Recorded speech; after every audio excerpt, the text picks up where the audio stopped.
औज़ुबिल्लाहिमिनश्शैतानिर्रजीम बिस्मिल्लाहिर्रहमानिर्रहीम। मैं हूं आपका मेज़बान राना शकील रहमान, प्रोग्राम अवामी मसाइल के साथ। मेरा प्रोग्राम का मकसद है कि वक़्त के हुक्मरानों तक एक गरीब आदमी, मिडिल क्लास और हर तबका के मसाइल अवाना तक पहुँचे।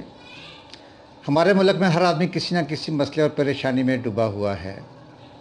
सबसे पहले तो हमारे मसलों और परेशानियों का हल कुरान पाक में है, लेकिन बदकिस्मती से इस्लाम से दूरी, कुरान पाक को ना समझ कर पढ़ना भी हमारे बहुत सारे मसलों की वजह है। और उसके बाद वक़्त के हुक्मरानों के पास हमारे बहुत सारे मसाइल का हल भी मौजूद है, बशर्ते कि वो अगर करना चाहें। मैं आपको आज एक कहानी से स्टार्ट लेता हूँ। थरपारकर के एक गांव में दोनों बाजुओं से मरहूम एक मिडिल पास लड़की अपनी झोंपड़ी में 30 बच्चों और 30 बच्चियों का स्कूल तनहा चला रही है।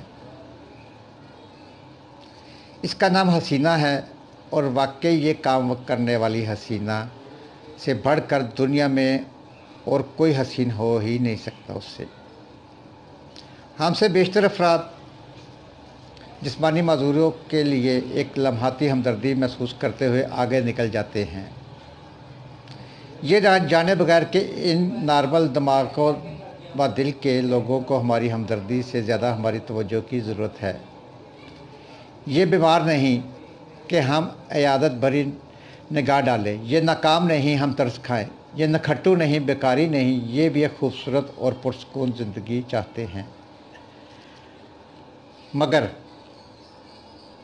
हम जैसे नाम नहाद जिस्मानी नॉर्मल लोगों की हमदर्दी व तरस इनके लिए सबसे बड़ा ताना है।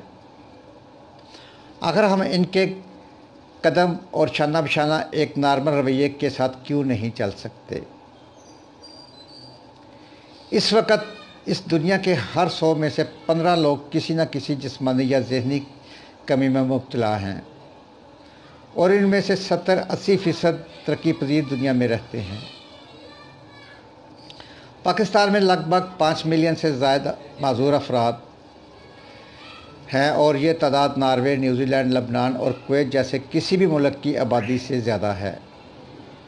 लेकिन नॉर्वे, न्यूजीलैंड, लेबनान और खलीजी और रियासतों समेत बेशतर अमीर या मुतसब ममालिक में माजूरी बोझ समझे जाने की बजाय रफ्ता रफ्ता महज एक जिस्मानी कमी के दर्जे तक लाई जा चुकी है।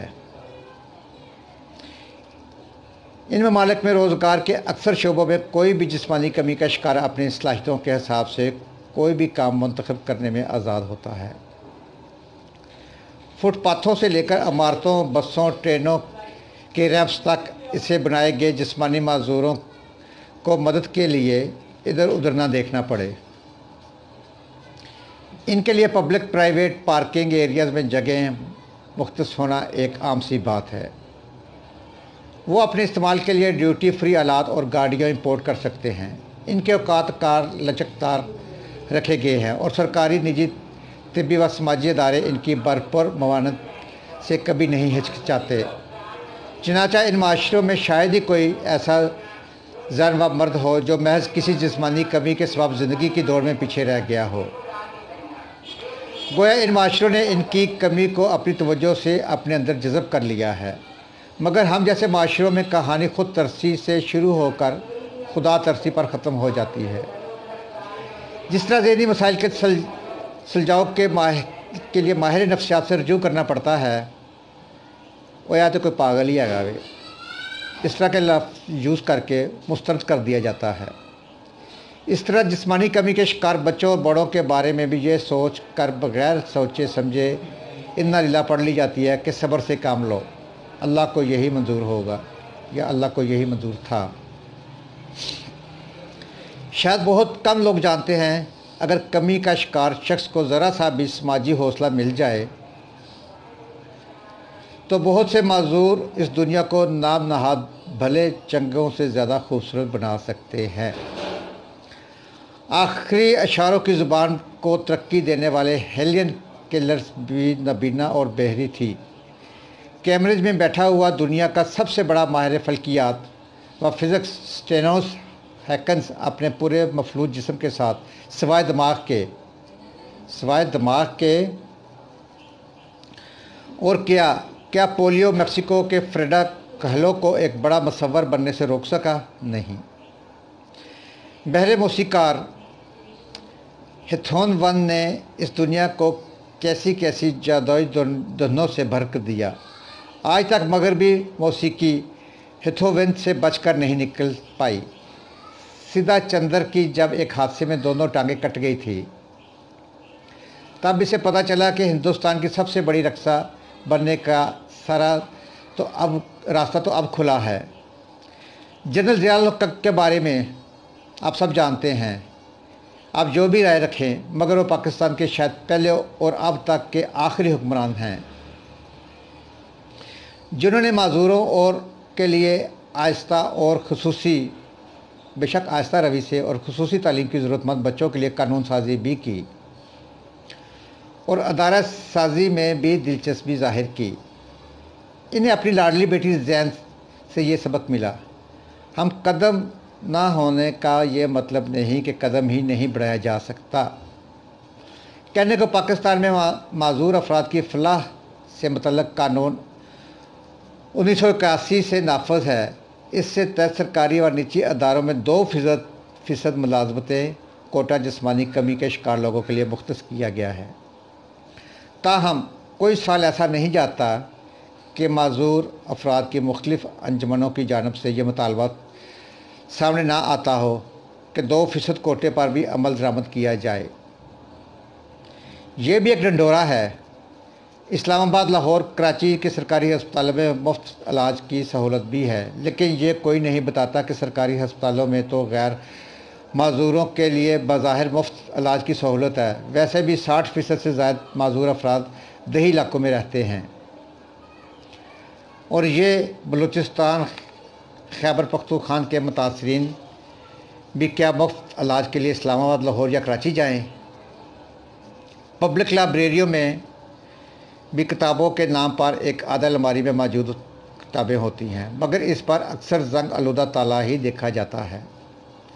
जिस्मानी कमी के शिकार बच्चों की आधी से ज़्यादा तादाद नॉर्मल स्कूलों में भी पढ़ सकती है, लेकिन प्राइवेट सेक्टर्स के स्कूल नुमाइशी कमर्शियल वजूहात की बिना पर माजूर बच्चों को अपने यहाँ दाखिला देने की भी ज़हमत नहीं करते और हमेशा इनकी हौसला शिकनी ही करते हैं।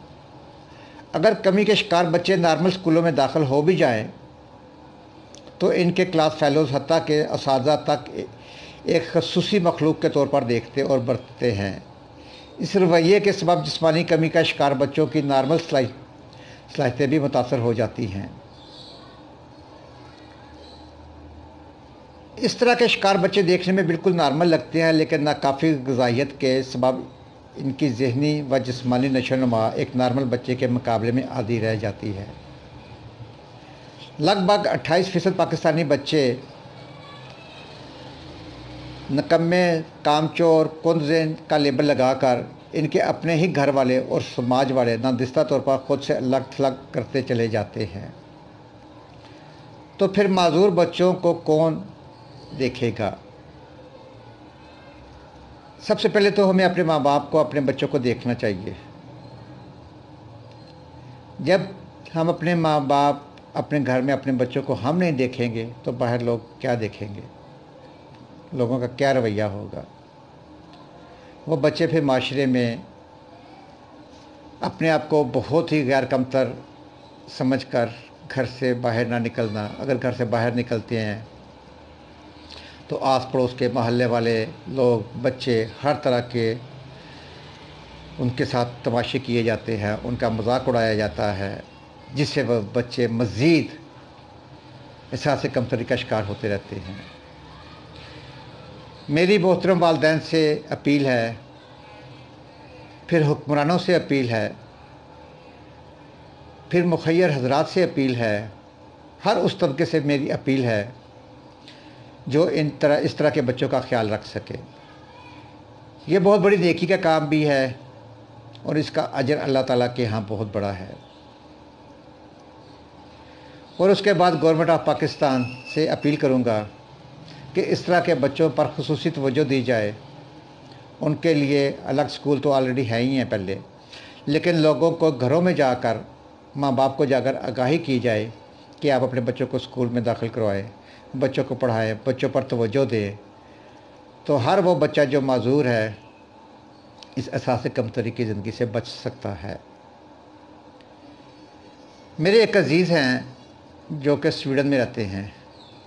उनकी एक बेटी है माजूर मेंटली तौर पर। वो अगर आज अभी इस वक्त उस बच्ची की एज 40 साल के करीब है, लेकिन मेंटली लिहाज से वह बच्ची अभी भी 10 साल की है।